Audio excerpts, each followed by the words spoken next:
Dengan nama Allah yang Maha Pemurah lagi Maha Mengasihani, selawat dan salam ke atas junjungan kita Nabi Muhammad, penghulu para Nabi dan Rasul. Wahai sahabat-sahabatku sekalian yang dikasihi Allah, semoga Allah menggembirakan waktu-waktu kamu dengan apa yang Dia cintai dan redai. Sahibul Waqt, Antara Khayalan dan Hakikat, artikel karya Al-Fadil Al-Ustaz S. Said Sa'idi Benis. Semoga Allah memeliharanya, dengan nama Allah, selawat dan salam ke atas Rasulullah, keluarga, dan para sahabatnya, dengan penghormatan yang sebanyak-banyaknya. Amma ba'di, didorong oleh dorongan amanah dan kesaksian pengalaman. Setelah melalui pengalaman kerohanian dan akhlak yang berlangsung lebih daripada 50 tahun dalam lingkungan tarekat Tijaniyah dan medan tasawuf secara amnya, dan dengan kapasiti saya sebagai seorang mukadam dalam tarekat Tijaniyah yang komited dengan amanah tarbiyah, pendidikan, dan bimbingan, iaitu amanah yang telah dipikulkan kepada saya melalui ijazah mutlak daripada guru saya, Al-Arif Billah Sayyidi Muhammad Al-Habib Al-Buali, semoga Allah merahmatinya, sejak tahun 1999, dan juga melalui ijazah mutlak berikutnya daripada Syekh Zawiyah sekarang, Sayyidi Muhammad Al-Kabir At-Tijani, semoga Allah memelihara dan menjaganya. Setelah perjalanan yang panjang ini, saya banyak berfikir dan merenung secara mendalam tentang istilah Sahibul Waqt, atau apa yang dikenali oleh orang awam sebagai Maul Al-Waqt, Tuan Masa.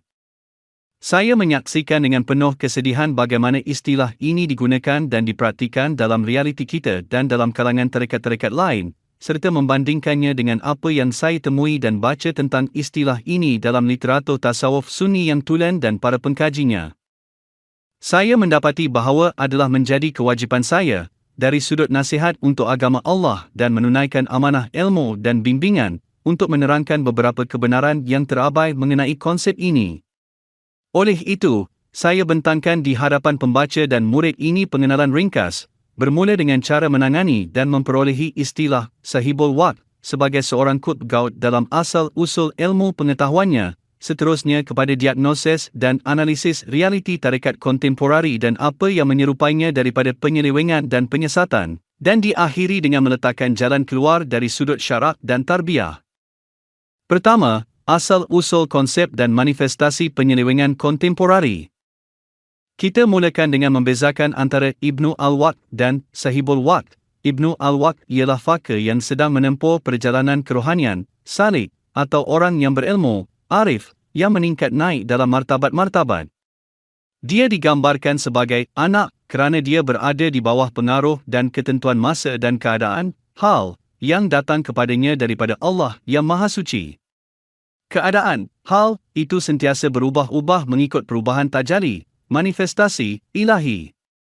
Jika masa itu adalah ujian, maka keadaannya adalah sabar. Jika masa itu adalah nikmat, maka keadaannya adalah syukur. Jika masa itu adalah ketaatan, maka keadaannya adalah musyahadah, penyaksian.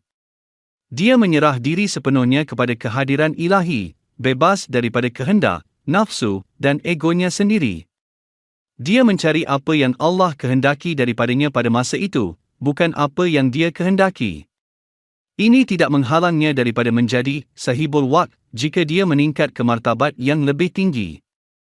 Sahibul Waqt pula ialah martabat Al-Gaus dan At-Tasrif, pemegang kuasa mentadbir. Ia adalah kiasan kepada Al-Kutub, Paksi, atau Gaus Al-Zaman, penyelamat masa, iaitu martabat tertinggi dalam hierarki kewalian sufi pada setiap zaman. Keadaannya adalah Al-Tamkin, penguasaan penuh. Dia tidak lagi ditadbir oleh masa seperti Ibnu Al-Waqt, sebaliknya, dia telah menjadi bapa kepada masa dan sahabatnya, diberi kuasa oleh Allah untuk mentadbir. Pentadbiran ilahi dijalankan melalui kehendaknya. Allah menjadikan di tangannya manfaat, pencegahan bala, merendahkan dan meninggikan, pertolongan, dan menyelamatkan orang-orang yang ditimpa kesusahan. Dia menjadi tempat berlindung bagi manusia dan murid-murid untuk mencari keberkatan dan bantuan daripada cahaya yang terpancar daripadanya, kerana dia adalah waris Sayyidina Muhammad SAW yang sempurna, mewakili kehadiran kenabian dalam memberikan bantuan rohani dan maknawi kepada penduduk zamannya. Penerangan ini menghilangkan kekeliruan sepenuhnya. Yang pertama, Ibnu Al-Waqt berada dalam martabat fana, kefanaan, dan penerimaan, manakala yang kedua, Sahibul Waqt, berada dalam martabat baka, kekekalan, dan pentadbiran serta tanggungjawab universal. Sahibul Waqt adalah dengan izin dan pertolongan Allah, jauh daripada khayalan para pendusta dan tukang sihir. Hakikat ilmiah dalam teks-teks Sufi. Sahibul Waqt pada asal usul irfannya ialah seorang yang mengenali Allah, arif billah, yang telah mencapai puncak dalam peningkatan kerohanian, suluk, ilmu pengetahuan, dan tarikan ketuhanan, jazbah ilahi. Allah yang Maha Suci telah melantiknya untuk membimbing tangan manusia, memberi manfaat, dan membimbing mereka dengan kejujuran. Arif, orang yang mengenali Allah, yang sebenar ini tidak pernah mendakwa martabat atau mengaku untuk dirinya sendiri apa yang disebarkan oleh orang-orang jahil tentang pengaruh kosmik yang menyerupai mukjizat. Walaupun sesuatu daripada karomah, keramat, yang tetap secara syarak berlaku di tangannya, ia tidak pernah setaraf dengan tahap mitos dan keterlaluan luar biasa yang dianyam oleh imajinasi awam. Penyelewengan tarekat kontemporari. Istilah yang mulia ini telah bertukar menjadi dokumen kewalian mutlak dan eksklusif, yang dituntut oleh setiap puak untuk syekh mereka yang masih hidup, dengan mengetepikan dan mengkafirkan orang lain. Ini menyebabkan Al-Gawusiyah, martabat penyelamat, dipecah-pecahkan kepada bahagian puak yang bertelagah, dan setiap puak mempunyai sahibul waqt, fanatiknya sendiri. Malah, ia melampaui itu kepada perpecahan dalam tarekat yang sama, di mana setiap puak mendakwa bahawa sahibul waqt di kalangan mereka adalah si fulan, dan selainnya adalah pendusta. Kedua, perubahan golongan berilmu dan kesannya dalam menyesatkan orang awam, atau apa yang dinamakan perangkap peralihan manfaat simbol-simbol ilmiah.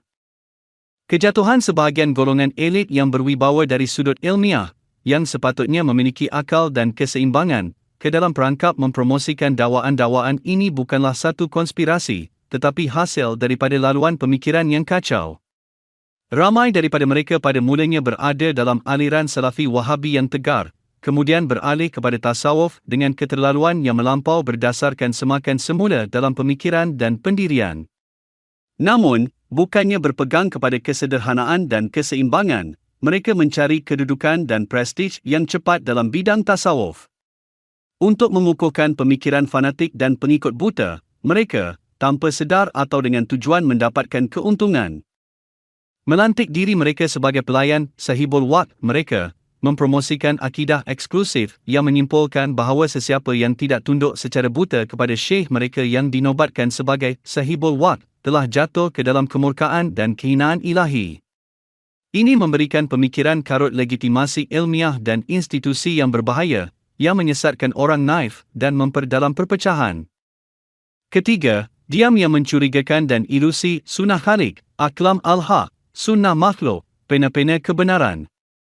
Inti krisis terletak pada diamnya syekh yang berkenaan, yang didakwa sebagai sahibul waqt, terhadap apa yang disebarkan mengenai dirinya, yang memberikan gambaran persetujuan dan pengesahan sepenuhnya terhadap apa yang dipromosikan tentangnya. Sekiranya dia benar, dia akan menyatakan dengan jelas, bercakap tentang nikmat Allah ke atasnya dan memikul tanggungjawab sepenuhnya, atau menafikan perkara itu untuk membersihkan diri daripada keterlaluan terhadapnya, perangkap pensucian diri dan pentafsiran yang salah terhadap peraturan sufi seperti sunnah al-halqiyah, aklam al-haq, sunnah makhluk adalah pena-pena kebenaran, menyebabkan syekh yang bermesti syekh, berlagak sebagai guru, terjatuh ke dalam perangkap mempercayai ilusi kolektif. Di sekelilingnya, menyangka bahawa pujian puaknya yang fanatik siang dan malam adalah kesaksian hakikat gaib. Ini adalah bencana besar yang menggabungkan ilusi syekh yang angkur dan kejahilan pengikut yang tunduk. Keempat, kejutan kesedaran dan reaksi golongan berakal. Apabila kepalsuan dakwaan-dakwaan ini terbongkar kepada golongan berakal dari kalangan pengikut, yang pasti berlaku lambat laun, mereka akan menghadapi kejutan psikologi dan fakta-fakta mengejutkan yang mengambil tiga laluan yang pasti, dan yang paling manis antaranya pun pahit. 1. Pengasingan dan penarikan diri. Penarikan diri secara senyap dari persekitaran syekh atau dari pertengahan tarekat sepenuhnya untuk mencari keselamatan agama dan hidup dalam kerohanian individu yang terasing. 2. Pembalikan dan permusuhan, bertukar, disebabkan kejutan dan perasaan tertipu, menjadi pengingkar yang keras, hanya sibuk dengan mengingkari, menyerang, dan mendedahkan tasawuf secara keseluruhan. 3. Kemurungan dan prasangka buruk, keruntuhan psikologi dan dipenuhi dengan prasangka buruk mutlak terhadap sesiapa yang bercakap atas nama agama, yang boleh membawa kepada kegelapan yang menimpa amal ibadah dan ufuk rohani murid. Kelima, ciri-ciri jalan keluar, wasiat tarbiyah untuk setiap murid dan pemilik tarekat. Berdasarkan diagnosis ini, kami meletakkan ciri-ciri yang jelas yang menjadi benteng bagi murid yang jujur dan syarat asas untuk kejayaannya, menggabungkan ketegasan ilmu dan fleksibiliti tarbiyah. 1. Menentukan peranan tarekat dan syekh dengan tepat. Tarekat adalah wasilah, perantara, untuk tarbiyah, pembersihan diri, dan mujahadah, memerangi hawa nafsu, dan bukannya matlamat pada dirinya sendiri. Syekh pada hakikatnya adalah petunjuk kepada Allah melalui keadaannya dan perkataannya, menghubungkan hati kepada pencipta, bukannya kepada dirinya sendiri. Ini untuk menanamkan dalam diri murid perbezaan antara gambaran tokoh-tokoh dan gambaran kepercayaan. Ini tidak mudah, kerana hanya Sayyidina Abu Bakar As-Siddiq radhiyallahu anhu wa ardah yang memiliki pembezaan ini apabila kabar kewafatan Sidna Nabi SAW tiba. Dia menghadapi mereka yang kalah kerana penguasaan gambaran tokoh dengan katanya, sesiapa yang menyembah Sidna Muhammad, maka Sidna Muhammad telah mati. Dan sesiapa yang menyembah Allah, maka Allah itu hidup, tidak mati. Dan dia berdalil dengan firman Allah, Muhammad itu tidak lain hanyalah seorang rasul, sungguh telah berlalu sebelumnya beberapa orang rasul. Maka jika dia mati atau terbunuh, adakah kamu akan berpaling ke belakang? Maka sedarlah ramai sahabat, termasuk Sayyidina Umar radhiyallahu anhu wa ardah, dan selainnya. 2. Berhati-hati daripada menganggap suci tokoh-tokoh dan memelihara tauhid. Murid harus diberi peringatan apabila memasuki tarekat supaya berhati-hati daripada mengangkat mana-mana tokoh melebihi taraf kemanusiaan. Kerana menyerah kepada kepercayaan ini merosakkan akidah tauhid yang merupakan asas agama. Sesungguhnya wali itu adalah hamba yang diatur, tunduk kepada Allah dan hukum-hukumnya. 3. Kriteria ilmu dan disiplin syarak. Murid hendaklah mencari seorang syekh pendidik yang berilmu, yang berdisiplin dengan peraturan-peraturan ilmu dan akhlak ulama, dan tidak menerima isyarat-isyarat yang bercanggah dengan tujuan asas iaitu tarbiyah dan pembersihan diri. 4. Memerangi tahyul dan riwayat lisan, tidak terbawa-bawa dengan riwayat lisan yang popular yang mempromosikan perkara-perkara karut, yang banyak terdapat dalam majlis-majlis tertutup di kalangan fakir tanpa kehadiran pendidik yang memerhati dan mengawasi, menyebabkan imajinasi mereka melayang. Syekh, sebagai seorang wali Allah, dan persahabatan serta kecintaan kepadanya, adalah untuk membawa murid kepada kecintaan kepada Allah. Tanpa kedua-dua tujuan ini, tarbiyah dan kecintaan kepada Allah, murid tidak akan pernah berjaya. Lihatlah perkataan Syekh At-Tijani radhiyallahu anhu wa ardah dalam Jawahir Al-Ma'ani. 5. Fiqh berperingkat dan lembut dengan orang awam. Majoriti besar pengikut tarekat pada masa kini adalah daripada orang awam yang mempunyai tahap pemahaman dan pengetahuan yang rendah, walaupun kedudukan duniawi mereka mungkin tinggi. Mereka tidak akan dapat memahami peraturan-peraturan ilmiah yang kering, tetapi mereka tidak boleh dihalang dari tarekat kerana komitmen mereka terhadap zikir dan mengisi masa dengan kebaikan yang banyak. Di sinilah mereka harus dilayan dengan pendekatan tarbiyah yang bijaksana dan lembut. Seperti yang ditulis oleh Al-Alamah Al-Muhaqqiq Syekh Al-Arabi bin As-Sa'ih radhiyallahu anhu wa ardah menasihati salah seorang mukadam, sesungguhnya, orang-orang fakir itu dijinakkan oleh kelembutan dan dijauhkan oleh ilmu yang keras. Tamat kenyataannya, semoga Allah merahmatinya. Maka janganlah menyerang mereka dengan peraturan-peraturan ilmu yang boleh menjauhkan mereka, tetapi bimbinglah mereka secara berperingkat, mengajar mereka ilmu yang kecil sebelum yang besar, sehingga jiwa mereka tenang dan hati mereka stabil dengan kelembutan dan kasih sayang. 6. Harga nasihat dan keteguhan ahli kebenaran, penutup dan amaran. Sesiapa yang bangkit dengan tanggungjawab menerangkan kebenaran dan amanah tarbiyah harus menyediakan dirinya dengan kesedaran penuh tentang sifat tindak balas yang akan dicerminkan oleh pertengahan tarekat yang sakit. Perkataan kebenaran ini tidak akan menyenangkan hati mereka yang mendapat manfaat daripada pasaran ilusi, dan tidak akan dipersetujui oleh golongan pelampau dan fanatik.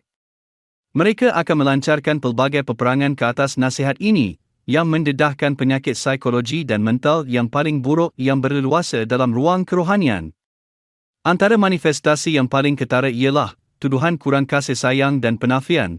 Mereka akan segera menuduh pemberi nasihat sebagai kurang kasih sayang dan penyerahan kepada ahli tarekat, atau mendakwa bahawa kritikannya adalah tanda penafian selepas pemberian dan mengusirnya daripada Diwan Kewalian. Ini adalah senjata pemerasan emosi lama untuk membungkam akal, pentafsiran takdir sebagai azab ilahi. Mereka akan memerhatikan setiap musibah biasa, bencana alam, atau sakit yang menimpa pemberi nasihat untuk mempromosikan di kalangan orang awam bahawa ia adalah pembalasan ilahi terhadapnya dan azab kerana kurang adabnya terhadap syekh. Ini adalah pengukuhan yang keji terhadap kejahilan tentang sunah-sunah ilahi dan takdir Allah, penghasutan dan penindasan moral. Mereka akan menghasut pengikut menentang pemberi nasihat, cuba mengasingkannya secara sosial, malah melakukan pembunuhan rohani dan moral terhadap dirinya dalam percubaan putus asa untuk menggugah keteguhannya dan mendorongnya kembali ke jalan mereka yang rosak. Mencipta musuh bersama dan meluaskan lingkaran pemutusan hubungan. Salah satu manifestasi penyakit psikologi ini yang paling dahsyat dalam hubungan kemanusiaan ialah mereka mengenakan boikot menyeluruh terhadap sesiapa yang tidak mengikuti telunjuk mereka atau mengkritik pendekatan mereka. Malah ada yang menjadikan permusuhan pribadi dan duniawi syekh dengan sesetengah orang sebagai justifikasi syarak dan tugasan tarekat untuk bermusuhan dengan mereka, seolah-olah ia adalah satu pakej yang tidak boleh dipisahkan. Maka mereka meluaskan lingkaran penghijrahan dan pemutusan hubungan tanpa sebarang sekatan agama atau maruah. Permusuhan berasaskan ilusi semata-mata. Karikatur jiwa yang rendah bagi golongan ini tergambar apabila salah seorang daripada mereka mungkin memboikot dan memutuskan hubungan dengan anda, sedangkan dia tidak pernah bertemu dengan anda dan tiada sebarang peristiwa atau percakapan antara anda.